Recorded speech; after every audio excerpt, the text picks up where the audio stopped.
लेकर के आ चुके हैं यूपीएससी के लिए बहुत इंपॉर्टेंट टॉपिक का लेक्चर लेकर के, जिसमें आज हम बात करेंगे मध्यकालीन भारत के उदय के बारे में। अभी तक हमने पढ़ा था हर्ष का उदय, गुप्त काल को हमने पढ़ लिया और भी बहुत इंपॉर्टेंट टॉपिक का लेक्चर हो चुका है। तो अगर उसका वीडियो आपने नहीं देखा है तो डिस्क्रिप्शन में लिंक है, वहां से आप देख सकते हैं। और आज की इस वीडियो में हम बेसिकली बात करेंगे उत्तर भारत और दक्कन के कुछ प्रमुख साम्राज्य के बारे में, जो यूपीएससी प्रीलिम्स और मेंस दोनों के लिए इंपॉर्टेंट है। बेसिकली ये प्रीलिम्स में ज्यादा पूछा जाएगा, तो इसको आप अच्छे से ध्यान देंगे, ठीक है। सबसे पहले हम बात करेंगे कि 7वीं सदी में जब हर्ष का साम्राज्य का पतन हुआ, यानी कि जब हर्ष का साम्राज्य का जब ये आपका पतन हुआ, तो क्या हुआ ना कि दक्कन के क्षेत्र में, उत्तर भारत, दक्कन और दक्षिण भारत में कुछ बड़े साम्राज्यों का यहां पर हमको उदय देखने को मिलता है। और वो साम्राज्य क्या थे, यहां पर हम देखते हैं प्रमुख जो वंश थे। पहला था हमारा पाल वंश था, और दूसरा हमारा था प्रतिहार वंश था, और ये राष्ट्रकूट तो बहुत इंपॉर्टेंट है ना। और चौथा हमारा था चोल साम्राज्य था। ये जो 4 साम्राज्य है ना, ये उदय के तौर पे बहुत ही इंपॉर्टेंट तौर पे ये उदय होते हैं। किसके साम्राज्य के बाद? हर्ष के साम्राज्य के बाद। अच्छा, यहां पर हम कुछ नोट्स की बात करें तो यहां पर आप देखो कि ये जो चारों साम्राज्य था ना, ये हर्ष का तरह और गुप्त वंश का तरह पूरा गंगा के क्षेत्र पर इन साम्राज्यों ने अपना जो है सत्ता स्थापित करने में नाकाम रहा था। वहीं पर ये लिखा गया है कि गंगा के वादी पर जो इन्होंने अपना पूरी तरीके से नियंत्रण नहीं रख पाया था। लेकिन हाँ, एक इंपॉर्टेंट राज्य के तौर पे ये चारों साम्राज्य उभरे। अच्छा, यहां पर देखो दक्षिण भारत में चोल साम्राज्य ने कृष्णा और गोदावरी डेल्टा और कावेरी डेल्टा को अपने नियंत्रण में ले लिया था। यह इंपॉर्टेंट टॉपिक है, इसको आप हमेशा अपने माइंड में याद रखना। उसके बाद यहां पर आते हैं बहुत इंपॉर्टेंट टॉपिक, क्योंकि आज हम पाल साम्राज्य को पढ़ेंगे, बाकी तीनों अगले नेक्स्ट टॉपिक में आएंगे। तो इंपॉर्टेंट टॉपिक है, यहां पर देखते हैं पाल साम्राज्य। अच्छा, यह जो है 9वीं सदी के मध्य पूर्वी भारत पर जो है शासन किया। मैं हमेशा बताता हूं कि कभी पढ़ो तो मैपिंग थ्रू पढ़ो। यहां पर देखो बेसिकली ये जो गंगा का क्षेत्र है, पूर्वी क्षेत्र है, और ये देखो पूरा यहां से यहां तक आपका पाल वंश था, जो कि एक मैपिंग थ्रू हमारा याद भी होता है। उसके बाद देखेंगे इस वंश की स्थापना जो है 650 ईस्वी में किसने की थी? गोपाल ने की थी, ठीक है। गोपाल ने अपने नियंत्रण में बंगाल का एकीकरण किया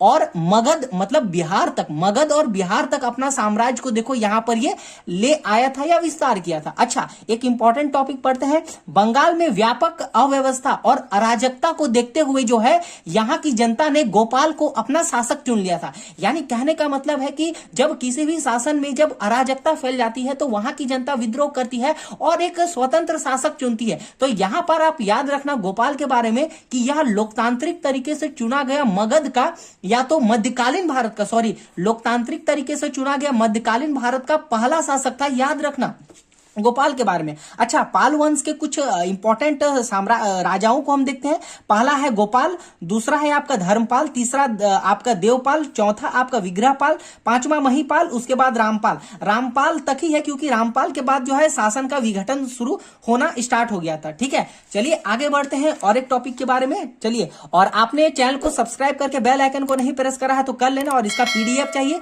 तो हमारे टेलीग्राम ग्रुप में ज्वाइन हो सकते हैं। आप टेलीग्राम ग्रुप में ज्वाइन होने के लिए ओनली आपको 100 लगेगी, जिसमें आपको hand written notes, live class, total कुछ देखने को मिलेगा। तो 1 टाइम फी के साथ जुड़ सकते हैं। डिस्क्रिप्शन में मैंने नंबर दे दिया है और डिस्प्ले में, वहां से ज्वाइन कर सकते हैं। चलो धर्मपाल के बारे में समझते हैं। अच्छा, धर्मपाल के बारे में आप याद रखना, इसको जो है पाल वंश का वास्तविक संस्थापक माना जाता है। जैसे गुप्त काल में जो श्रीगुप्त ने तो स्थापना की थी, लेकिन चंद्रगुप्त प्रथम को वास्तविक संस्थापक माना गया था, उसी तरह धर्मपाल को भी वास्तविक संस्थापक माना जाता है पाल वंश का। हालांकि इसकी स्थापना जो है आपका जो है किसने की थी? गोपाल ने की थी, लेकिन धर्मपाल को ही वास्तविक संस्थापक माना जाता है। इसने विक्रमशिला, देखते हैं इसके बारे में, इसने जो है विक्रमशिला एवं सोमपुर में बौद्ध विहार को बनाया था, इंपॉर्टेंट है। और इसी के नाम से बिहार के भागलपुर जिले में जो है इन्होंने क्या करा था? एक विश्वविद्यालय की भी स्थापना कराई थी। अच्छा, तीसरा टॉपिक देखते हैं। कुतुबुद्दीन बख्तियार ने इस विश्वविद्यालय को नष्ट किया था, जो कि धर्मपाल ने बनाया था। चौथा देखते हैं, इसके दरबारी में है जो है सोड्डल सोडल थे, कवि जो थे इसके दरबारी में थे, और उसी ने क्या कहा था धर्मपाल को, उत्तरापथी स्वामी कहा था। ठीक है, याद रखना। नोट, एक बात याद कर लेना, धर्मपाल ने पाल वंश को मजबूती प्रदान की और इसे आगे बढ़ाया, याद रखना। देवपाल के बारे में जानते हैं, जावा सुमात्रा के शैलेंद्र वंशीय शासक, बालपुत्र शासक, जो जावा और सुमात्रा के जो शैलेंद्रीय शासक थे, जो बालपुत्र शासक थे, उसके साथ मिल करके जो है इन्होंने क्या दिया था, 5 गांव दान दिए थे। याद रखना धर्मपाल के बारे में कि 5 गांव जो है दान दिए थे ये। ठीक है, अच्छा, महिपाल के बारे में पढ़ते हैं, इंपॉर्टेंट टॉपिक है। इसने चोल शासक राजेंद्र चोल से जो है पराजय जो है इसको मिला, यानी ये जो है चोल शासक राजेंद्र से इसको हार मिला था, इंपॉर्टेंट है। इसको पाल वंश का द्वितीय संस्थापक माना जाता है, आप याद रखना। अच्छा, 5वां आते हैं, कन्नौज को प्राप्त करने के क्रम में हुए युद्ध में त्रिपक्षीय संघर्ष में जो है आप याद रखना, धर्मपाल को प्रतिहार शासक और वत्सराज राजा राष्ट्रकूट से जो है हार का सामना करना पड़ा। अच्छा, राष्ट्रकूट उस शासक का क्या नाम था जो है धर्मपाल को हराया था, उसका नाम ध्रुव था, याद रखना। अच्छा, धर्मपाल के बारे में कुछ और इंपॉर्टेंट टॉपिक पढ़ते हैं कि इसे जो है समकर यानी उचित कर लगाने वाला शासक भी कहा जाता है। ठीक है, अच्छा, दूसरा, इसे परम सौगात की उपाधि भी दी गई है। इसको किसको, धर्मपाल को, याद रखना। महिपाल के बारे में तो ये है। अच्छा, महिपाल के बारे में और एक बात याद रखना कि बौद्ध भिक्षु अतिश के नेतृत्व में तिब्बत से जो है बौद्ध धर्म का प्रचार हुआ था। यानी आप पाल वंश के बारे में इतना याद रख सकते हो कि इन्होंने बौद्ध धर्म को बहुत ही अच्छा जो है संरक्षण प्रदान किया। रामपाल के बारे में पढ़ते हैं, कोई ऐसे खास नहीं लेकिन इंपॉर्टेंट है प्रीलिम्स के लिए, तो इसको देख लेते हैं।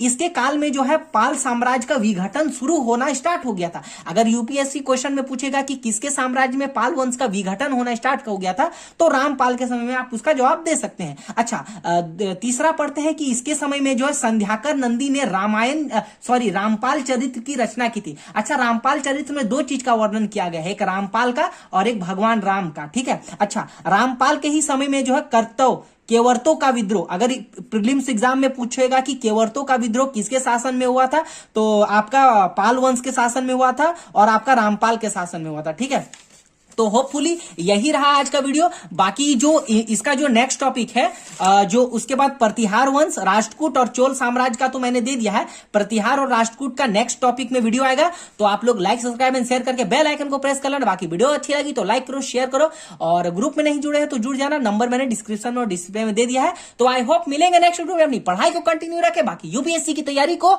जारी रखें।